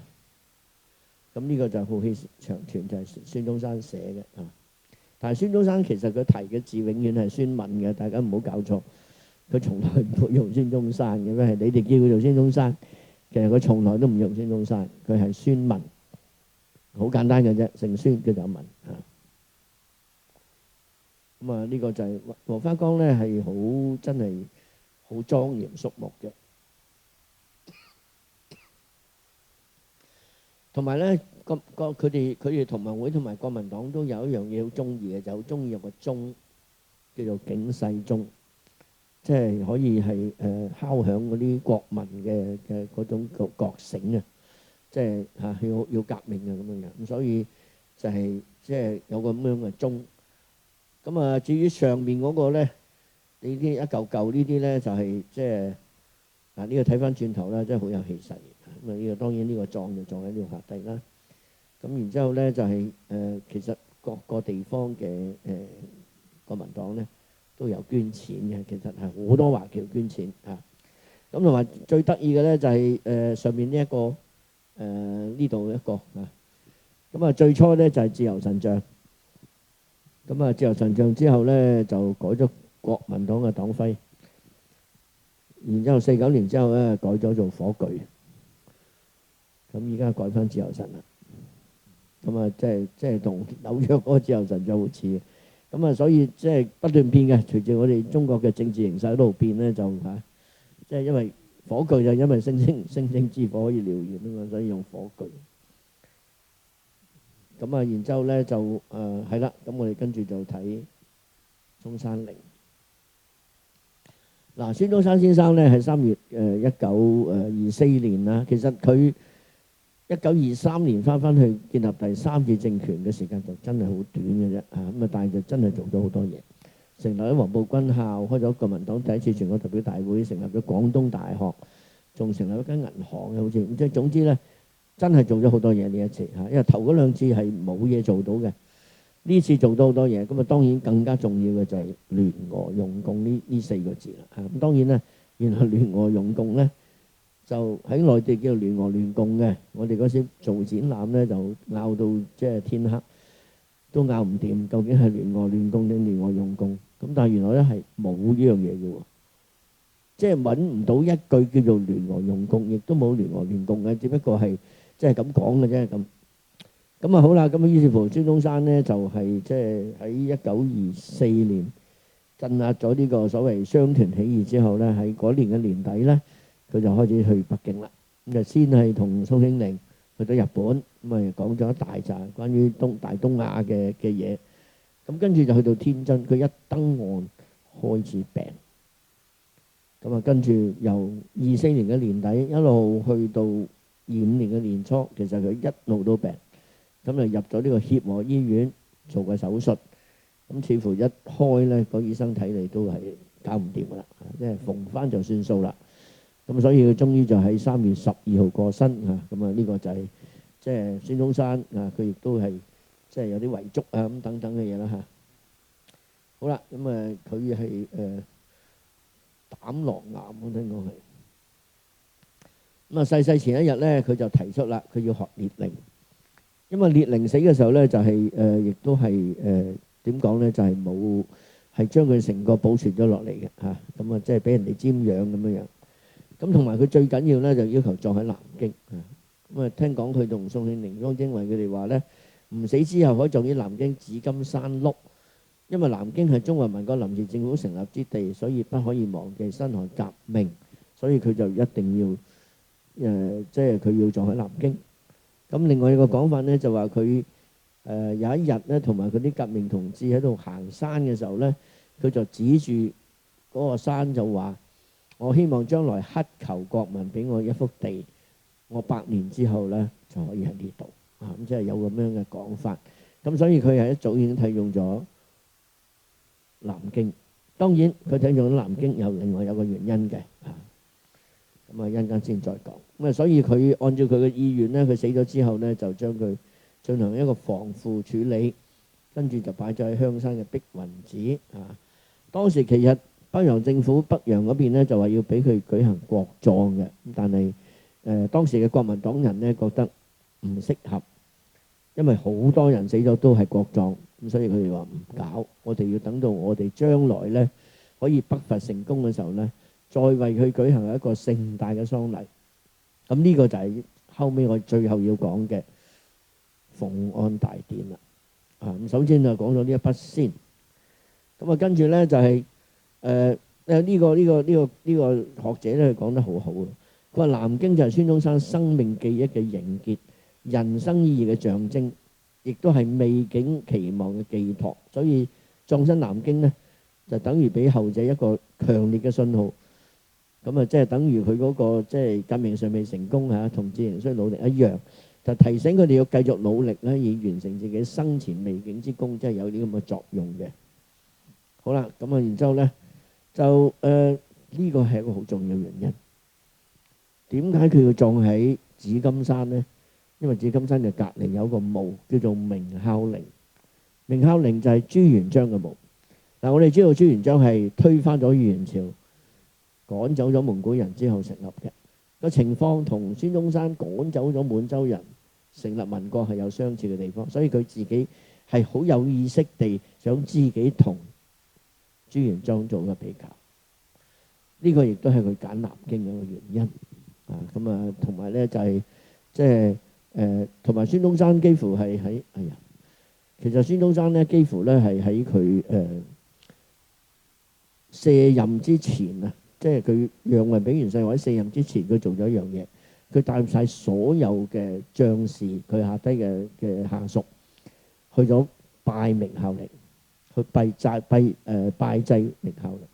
咁講咗一大堆咁嘅嘢，即係話咧係無罪於我高皇帝話佢咧係驅除光復嘅功勳，即係其實係即係有種自放嘅意思，即係當年佢袁世凱朱元璋就推翻咗元朝，我依家就推翻咗呢個滿清政府即係有咁樣嘅意思係算呢幅相咧就係嗰陣時影噶啦，即係其實佢已經差唔多係要退位噶啦，咁佢就帶住成班文武百官咧就去拜祭呢個明孝陵。所以遠處嗰度見到咧，見到朱元璋個樣喺處，即係呢幅嘢畫咗朱元璋嗰度。朱元璋好肉酸嘅，因為好醜樣嘅。咁啲人身邊畫到佢好慈祥，人哋畫嘅啫。好啦，咁開始要收佢嘅陵墓啦。咁佢陵墓咧就係大家睇到宋慶齡喺度啦。咁因為為咗南京咁所以佢哋就喺度周圍去揾地方。就揾到咗喺紫金山咁同埋佢哋話朱元璋只不過係一種民族革命啫，即係佢只係推翻咗滿洲人蒙古人，但係孫中山唔止佢係三民主義仲有民生民權所以覺得佢係比朱元璋仲偉大，所以中山陵係要高過明孝陵嘅，所以最後中山陵係高過明孝陵嘅，因為即係有意識地高過明孝陵喺個山度。咁跟住佢哋就開始出呢個真係出廳打，真係徵求孫中山陵墓設計圖案。咁結果揾咗一班人做即係評判啦咁最後咧就佢要講明咗要咩咧，要特殊紀念性質，要方便啲人又去拜祭，可以有5萬人嘅空地，要係中國古式。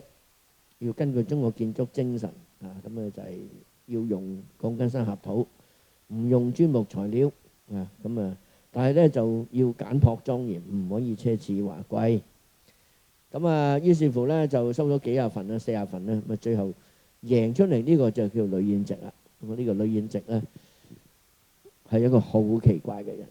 呢個人咧一生人咧只係做咗3樣嘢嘅啫。第一個係中山陵，第二個係中山紀念堂，第三個係中山紀念碑。咁就死咗啦。其實佢喺中山陵未完成，佢就死咗啦。咁所以佢係 Cornell 嘅，喺康奈爾大學翻嚟嘅一個年青建築師。其實你諗翻轉頭咧，你又覺得真係佢哋好嘢。佢哋自己揾一個咁年輕30幾歲嘅中國建築師去設計一樣咁大嘅嘢。中山陵喺當時嚟講，真係我諗起即係國民黨嚟講係一樣大中又大嘅嘢，非常重要嘅嘢。但係只係將佢批俾一個年青人，真係好有膽識，我覺得好有膽識。而中山陵真係冇得打，即係嗰個設計係非常之好。咁啊，呂彥植咧就係啦，康奈爾大學啦，咁啊耗費大量心血，因為佢同時要喺廣州又要搞中山紀念堂，喺南京又要搞呢個中山陵，所以就撲嚟撲去，呢度撲嚟撲去。仲有個問題嘅，居然係 design and build，佢負責係工程，佢唔止設計，仲負責埋工程，所以真係你可以想像佢辛苦到幾緊要。咁所以咧就又要揾材料，又要成咁啊，所以工程就完工嘅時候咧，佢就3月18號就死咗啦嚇。咁啊，因為奉安大典係6月1號，所以佢係奉安之前已經走咗啦。咁呢個就係呂彥植嚇，咁啊呢個年輕人。咁啊仲有段非常凄婉嘅故事咧，就係佢知道自己患咗 cancer， 1924年嘅時候咧，佢就講俾個未婚妻知，咁佢話咧就你唔好等我啦，我已經即係患上咗 cancer。咁跟住佢第2年咧死咗嘅時候咧，當佢個未婚妻聽到呢個消息，悲痛欲絕，跟住咧就走咗去北京香山做削髮為尼啊！咁呢個邊個人嚟嘅咧？原來呢個佢嘅未婚妻就係嚴復嘅女，所以呢樣嘢又幾特別嘅嚇。咁啊好多啲咁嘅嘢啦嚇，冇有個大鐘，其實又玩個鐘嘅 concept 嘅，喚醒民眾嚇。咁啊，然之後好多有碑亭啊、石階啊等等。好啦，就係呢個所謂警世鐘，又係呢個模式啊。咁然之後咧就係咁樣樣個墓咧，後邊嗰個陵墓喺呢度嚟啦，一個祭堂咁樣一路落嚟咧，就呢度有個碑亭，再落去咧有音樂嘅地方，呢度又可以好多群眾。咁當然都好多階梯嘅，392級啊！哇，腳軟啊！咁啊喺度啦嚇，即係佢即係啦，其實佢喺下低嘅。咁啊，全部都係可以講係三民主義嘅，即係好多係國民黨嘅 image 嚟嘅。譬如話呢啲啦，有佢嘅黨徽啦。呢個咧就係嗰個佢個墓嘅上面個頂嗰度，又係一個大嘅青天白日啊。咁然之後側邊係紅啊，即係青天白日滿地紅啦。咁啊，另外咧就呢個就最得意，呢個就值得同大家講。我記得我第一次去到中山陵睇見呢個碑亭嘅時候，我就拗晒頭，因為我以為嗰度係紀念嘅係一個做過大總統嘅人，原來唔係。佢話中國國民黨葬總理孫先生於此，原來呢個唔係國葬，係黨葬，係黨葬。佢哋將黨擺喺國之上。中國國民黨覺得黨葬嘅規格係高過國葬嘅，所以呢個其實係一個黨葬嚟嘅。好啦，咁啊最後奉安大典啦。咁啊其實呢個我就簡單啲嚟講啦，就因為喺國民政府基本上大致上咧，佢本來就擺喺碧雲寺啦，咁但係咧佢哋就係喺1929年嘅6月1號咧，舉行咗隆重嘅孫中山遺體安葬儀式，就叫做奉安大典。大家知道奉安大典係皇帝皇后嘅喪禮，叫做奉安，所以孫中山嘅墓叫做陵，係中山陵。然之後佢嘅葬式係叫做奉安大典。呢個就係佢喺香山個陵墓啦。咁然之後咧就係個路線咧就係由香山好似64個人抬嘅個靈柩，係抬過嚟一路咁樣抬到嚟前門車站，今日前門嗰度即係以前係個車站嚟嘅，即係前門側邊嗰度有個火車站。咁喺呢度咧就即係一路沿住鐵路線咧就一路運到去南京。咁啊好多相嘅，因為呢個復安大典咧係影咗好多相嘅，係即係依家我哋所有儀式揾到最多相嘅就係復安大典啦。所以睇見咧就係周圍都係青天白日，全部都係玩呢樣嘢㗎啦，都係。咁然之後咧就話，咁啊依家又話即係動員女學生去到，即係學生去到所謂迎親啊嚇，迎嗰個靈啊。嗱，其實咧即係咁樣講好似唔係好恭敬啫，其實真係一場 show 嚟嘅，係國民黨刻意搞嘅一場 show，就用孫中山嘅名義去搞嘅一場 show。其實就係因為嗰時候啱啱大致上統一咗中國咧，其實未統一曬嘅，都係叫名義上嘅統一。佢就想藉住呢個機會咧，用孫中山嘅呢個 image 嚟到凝聚國民。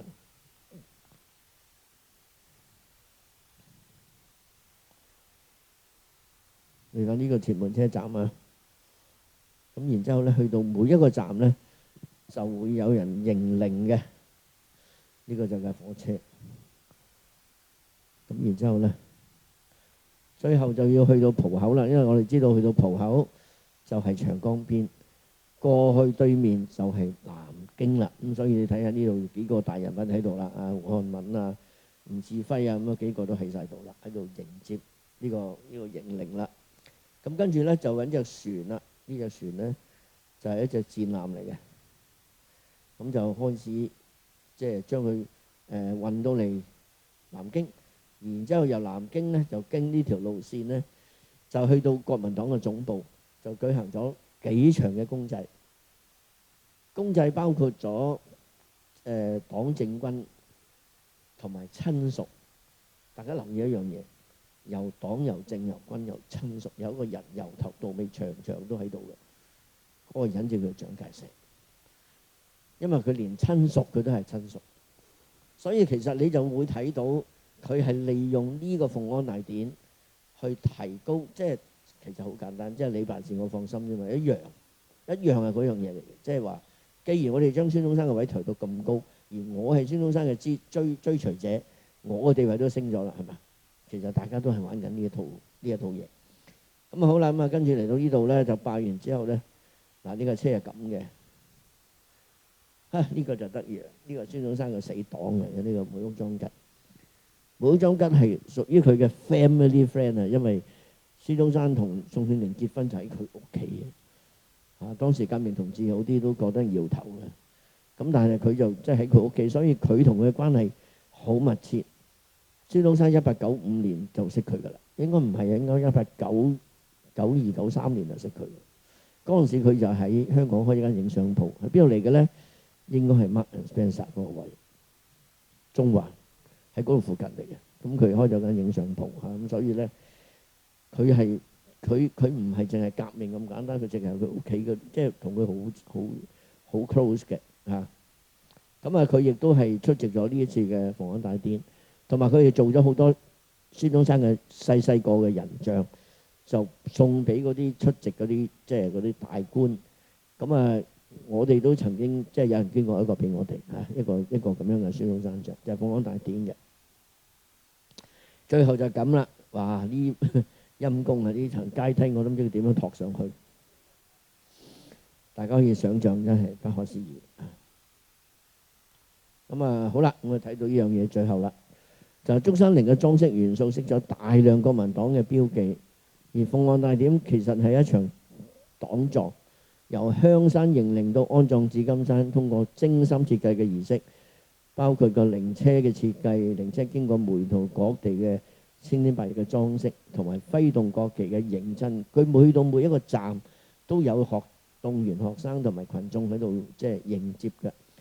咁啊，然之後咧就係喺南京之後咧有好多場嘅公祭啦，而家公告全國國民啦。咁然之後呢個國民黨咧就係新近統一全國嘅執政黨，而孫中山就係國民黨嘅精神領袖。